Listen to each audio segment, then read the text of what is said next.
May tatlong magkaibigan si Pedro, si Juan at si Santiago. Naligaw sila sa isang kagubatan at nahuli sila ng mga kanibal. Pinuno, "Kayo amin papatayin at kakainin, pero kayo bibigyan ng tsansa para makalaya. Kayo iikot at maghahanap ng prutas at magdadala ng 10 piraso nito at babalik sa akin."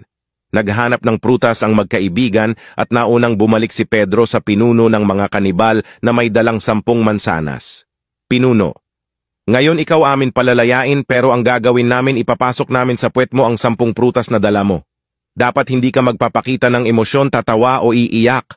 Unang pasok pa lang ng unang mansanas sa puwet ni Pedro ay sumigaw na siya ng aray. Agad-agad siya ay pinatay. Sakto naman na pagdating ni Juan na may dalang 10 ubas. Pinuno, "Ngayon ikaw amin palalayain, pero ang gagawin namin, ipapasok namin sa puwet mo ang 10 prutas na dala mo. Dapat hindi ka magpapakita ng emosyon, tatawa o iiyak." Sinimulan ipasok ang ubas sa kanya ng walang problema at emosyon. Pagdating sa 10 ubas, biglang natawa ng sobrang lakas si Juan. "Ha ha ha ha ha." Pinatay.